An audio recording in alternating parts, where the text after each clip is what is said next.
Hi! Welcome back sa Raven's Journal. Ako si Raven.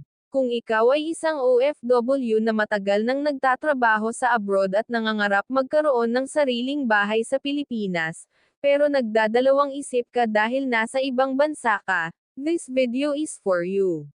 Marami ang nagtatanong, pwede ba akong mag-apply ng Pag-ibig Housing Loan kahit wala ako sa Pilipinas? Ano ang requirements ng OFWs? Paano kung busy sa work abroad? Sa video na ito, i-explain ko ng malinaw at step-by-step ang Pag-ibig Housing Loan para sa OFWs. Updated guide, requirements, proseso, common mistakes, at tips para mas mataas ang chance na ma-approve. Sino ang qualified na OFW? Unahin natin, sino ba ang pwedeng mag-apply? Qualified ka kung ikaw ay active Pag-ibig member, may at least 24 months contribution, may stable income abroad, legal na nagtatrabaho sa ibang bansa. Hindi requirement na umuwi ka ng Pilipinas para mag-apply. Ang Pag-ibig ay may virtual Pag-ibig, authorized representative option, developer-assisted processing. Kaya kahit nasa Middle East, Europe, Asia, o US ka, pwede kang mag-apply. Pag-ibig contributions, common problem ng OFWs. Isa sa pinakamadalas na dahilan kung bakit hindi natutuloy ang application ng OFWs ay kulang o inactive na contribution. Para maging eligible, kailangan mo ng minimum 24 monthly contributions. Hindi kailangang tuloy-tuloy basta may total na 24. Kung kulang ka, pwede kang mag-lump sum payment. Example, kung may 12 months ka pa lang, pwede mong bayaran ang kulang na 12 months. Tip, mas maganda kung consistent at updated ang hulog mo bago ka mag-apply para mas credible sa Pag-ibig. Complete requirements for OFWs. Ngayon, punta tayo sa requirements. Personal requirements. Valid passport. Pag-ibig MID number. Certificate of employment. Employment contract. Proof of income. Payslips. Remittance records. Bank statements. Property requirements, depende sa bahay.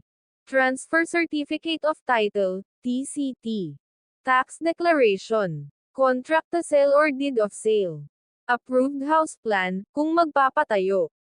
Important tip, kung Pag-ibig accredited developer ang property, mas mabilis ang processing. Paano mag-apply ang OFW? 3 options. Option 1. Online via virtual Pag-ibig. Create virtual Pag-ibig account. Fill out housing loan application. Upload scanned documents. Wait for evaluation email. Best kung organized ka. Hindi kailangan ng representative. Option 2. Authorized representative. Gumawa ng Special Power of Attorney, SPA. Ipa-notarize at ipa-authenticate sa Philippine Embassy. Representative ang mag-aayos sa Pag-ibig. Best kung busy ka sa work. Mas personal ang follow-up. Option 3. Through developer. Developer ang maglalakad ng papers. Common sa condos at subdivisions. Less stress sa buyer. Best for first-time home buyers. Magkano ang pwedeng i-loan ng OFW?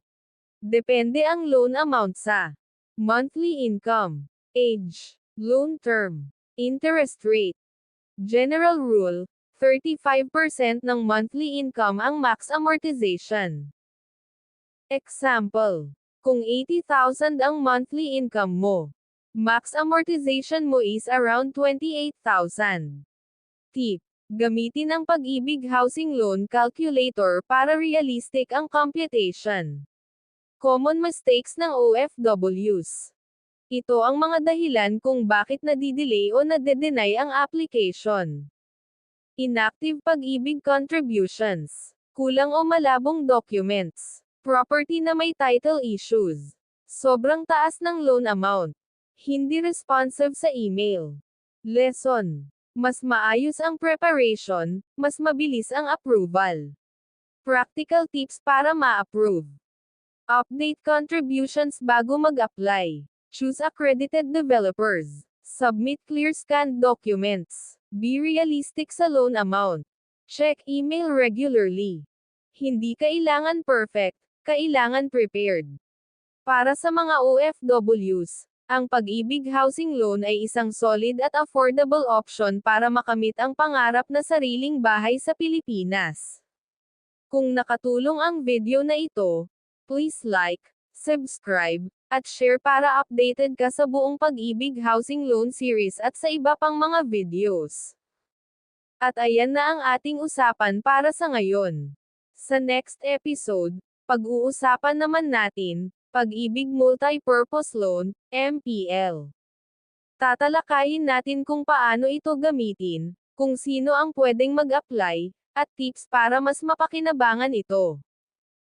Salamat sa panonood, at magkita-kita tayo sa next video dito sa Ravens Journal.